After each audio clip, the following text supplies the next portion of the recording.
প্রিয় দর্শক, আসসালামু আলাইকুম।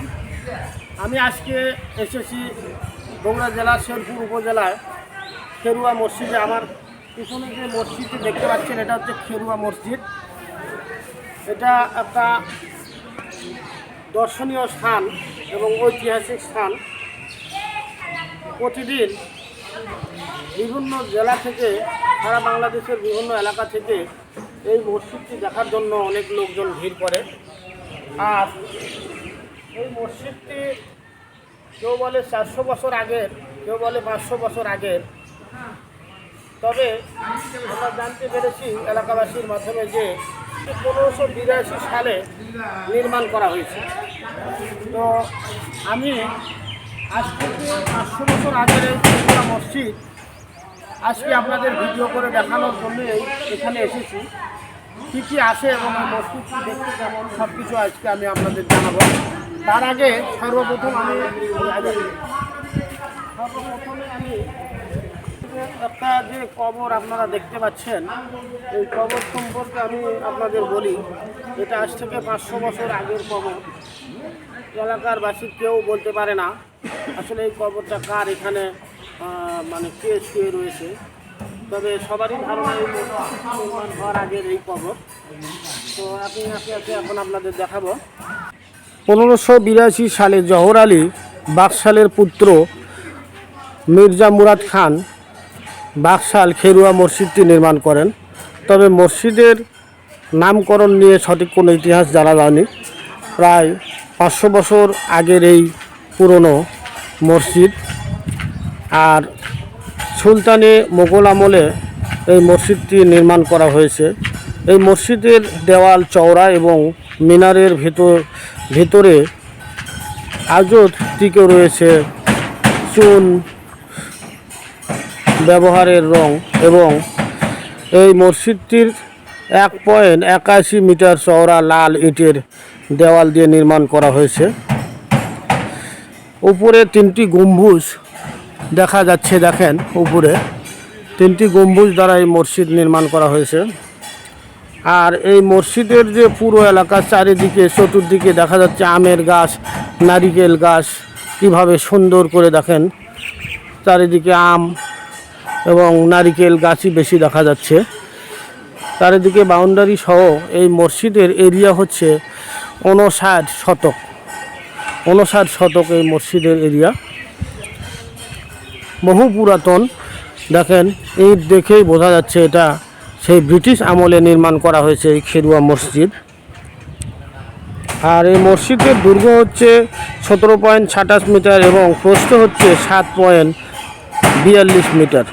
মসজিদের পূর্ব দিকের দেওয়াল 3টি এবং উত্তর দক্ষিণ দিকের দেওয়াল 1টি করে খিলানযুক্ত দরজাও রয়েছে। উত্তর দিকে উত্তর সাইডে এটা গেট। আর এটা হচ্ছে দেখতে পাচ্ছেন মসজিদের পিছন সাইড, অর্থাৎ পশ্চিম দিকের সাইড। এটা হচ্ছে দক্ষিণ সাইড। দেখেন আমি আপনাদের দেখাচ্ছি, এটা হচ্ছে দক্ষিণ সাইড। এখানেও একটা গেট রয়েছে। আর এই মসজিদের ওয়ালের ভিতরে কিছু পাখি দেখা যাচ্ছে, দেখেন এই যে পাখিগুলো বের হলো, এইমাত্র পাখি বের হলো দেখেন। এই পাশে একটা টিউবওয়েলের ব্যবস্থাও রয়েছে দক্ষিণ কর্নারে। এটা হচ্ছে গেট, মেন গেট দক্ষিণ সাইডে। এই মসজিদের দক্ষিণ সাইডে মেন গেট দেখা যাচ্ছে। এটা এই মেন গেট দিয়েই মসজিদে ঢুকতে হবে। ঢুকতেই প্রথমে একটা কবর দেখা যাবে। এই কবরের কোনো ইতিহাস কারো জানা নেই, কেউ বলতে পারে না এটা কার কবর। তবে ব্রিটিশ আমলেরই কবর এটা। এই মসজিদের নির্মাণের আগে থেকে এই কবর রয়েছে। দেখেন এটা হচ্ছে মসজিদের সামনের সাইড, 3টা দরজা। এটা হচ্ছে প্রথম গেট। আর এখানে কালো পাথরে নির্মিত দেখা যাচ্ছে, দেখেন কালো পাথর দিয়ে এখানে আরবি লেখা রয়েছে।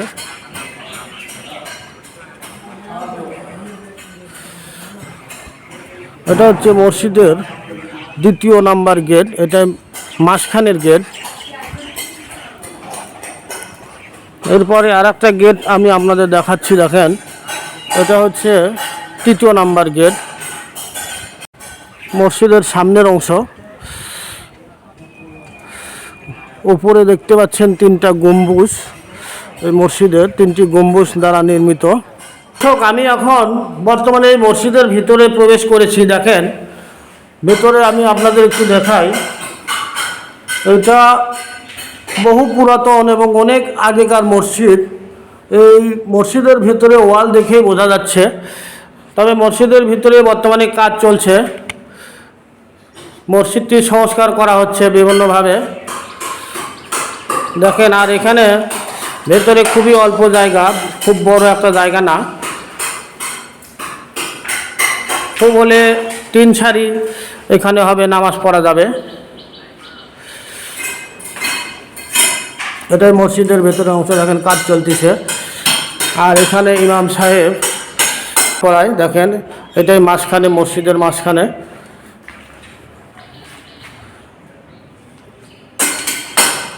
ভাইরা কাজ করছে। ভাইয়ের বাসা কোথায়? পাহাড়পুর। ও, এই মসজিদ তো সরকারি না? সরকারিভাবে আপনারা আছেন কাজ করার জন্য? ও, এই মসজিদ তো অনেক পুরাতন, তাই না? এখানে কি ওই প্রতিদিনই নামাজ হয়? প্রত্যেক দিন নামাজ হয়? বহু দূর দূরান্ত থেকে মানুষ আছে, দেখতে আছে। আচ্ছা ভাই, ঠিক আছে। এটা মসজিদের ভিতরে এরিয়া। দেখেন খুবই বড় বড় তাল গাছ দেখা যাচ্ছে, আমের গাছ দেখা যাচ্ছে। ভিতরে আম গাছ এবং তাল গাছই বেশি রয়েছে। মসজিদের সামনে অনেকগুলো জায়গা, মাঠ, এক কথা এটা মাঠ, ভালো একটা মাঠ। দেখেন ঘাস, সবুজ ঘাসে, মসজিদের সামনে সবুজ ঘাসে একটা সুন্দর মাঠ। পরিবেশটা খুবই সুন্দর। এখানকার পরিবেশ নিরিবিলি এবং পরিষ্কার পরিচ্ছন্ন। চারিদিকে গাছপালা, সবুজ সমারোহ, খুব সুন্দর লাগছে। বিকেলবেলা এখানে আরও ভালো লাগে এবং লোকজনের ভিড় হয়। বিভিন্ন জায়গা থেকে, বিভিন্ন দূর দূরান্ত থেকেও লোকজন এখানে আসে। প্রিয় দর্শক, আমি আরেকটা জিনিস আপনাদের দেখাচ্ছি। এখানে দেখেন মসজিদের ভিতরে পেশাবখানা এবং পায়খানা দুটা ব্যবস্থাও রয়েছে, কোনো সমস্যা নেই। তার সাথে একটা আমরা দেখতে পাচ্ছি যে এখানে লেখা আছে লা ইলাহা ইল্লাল্লাহু মুহাম্মাদুর রাসূলুল্লাহ। এটা গেট, এটা হচ্ছে অজুখানা। ভিতরে প্রবেশ করলেই দেখা যাচ্ছে, এটা দেখেন এখানে অজুখানা ব্যবস্থাও রয়েছে। তবে অজুখানায় প্রবেশ করার আগে অবশ্যই মসজিদে আপনারা যখন আসবেন সর্বপ্রথমে অজুখানায় অজু করে নেবেন, পাক পবিত্র হয়ে তারপরে আপনারা মসজিদে ঢুকবেন। আর অজুখানায় ঢোকার আগে এখানে লেখা আছে কি দেখেন, অজুখানায় জুতা খুলে প্রবেশ করুন। মসজিদের ভিতরে প্রবেশ করার আগে মেইন গেটেই দেখেন একটা সাইনবোর্ড দেওয়া আছে, কিন্তু সাইনবোর্ডটা লেখা ভালো বোঝা যাচ্ছে না, লেখাগুলো খুব ক্লিয়ার নয়। তারপর আমি মসজিদ, আর এখানে মসজিদের ইতিহাসগুলো তুলে ধরা আছে, কিন্তু লেখাগুলো ভালো দেখা যাচ্ছে না। এটা হচ্ছে মসজিদের মেন গেট। আপনারা যারা আসতে চান এই মেন গেট, এটা এই গেট দিয়ে ঢুকতে হবে। দেখেন মসজিদে ঢুকবেন, আর এটা হচ্ছে যে খেরুয়া মসজিদের সামনের অংশ। তো প্রিয় দর্শক, আমি এই বগুড়া জেলার শেরপুর উপজেলায় খেরুয়া মসজিদে এসেছি আপনাদের ভিডিও করে দেখানোর জন্য। এই মসজিদটি ব্রিটিশ পিরিয়ডের অনেক বহু পুরাতন মসজিদ। এখানে প্রতিদিন অনেক লোকজন ভিড় করে মসজিদ দেখার জন্য। তো আজকে আমি আপনাদের এই মসজিদটি ভিডিও করে দেখালাম। তো আমার এই ভিডিওটি কেমন লাগলো অবশ্যই লাইক কমেন্ট করে জানাবেন। আর যদি আমার এই ভিডিও ভালো লাগে আমার এই চ্যানেলটি সাবস্ক্রাইব করবেন। তো আমি আজকের মতো আপনাদের মাঝখান থেকে বিদায় নিচ্ছি। আগামীতে আমার মসজিদের সামনে দেখতে পাচ্ছেন এটা একটা কবর, কিন্তু এই কবরের ইতিহাস জানা নেই, সবাই কেউ বলতে পারে না। তো আমি আজকের মতো বিদায় নিচ্ছি। আগামীতে আবার নতুন কোনো ভিডিও নিয়ে আপনাদের সামনে হাজির হব। সেই পর্যন্ত আপনারা অপেক্ষা করুন। সবাই ভালো থাকেন। খোদা হাফেজ।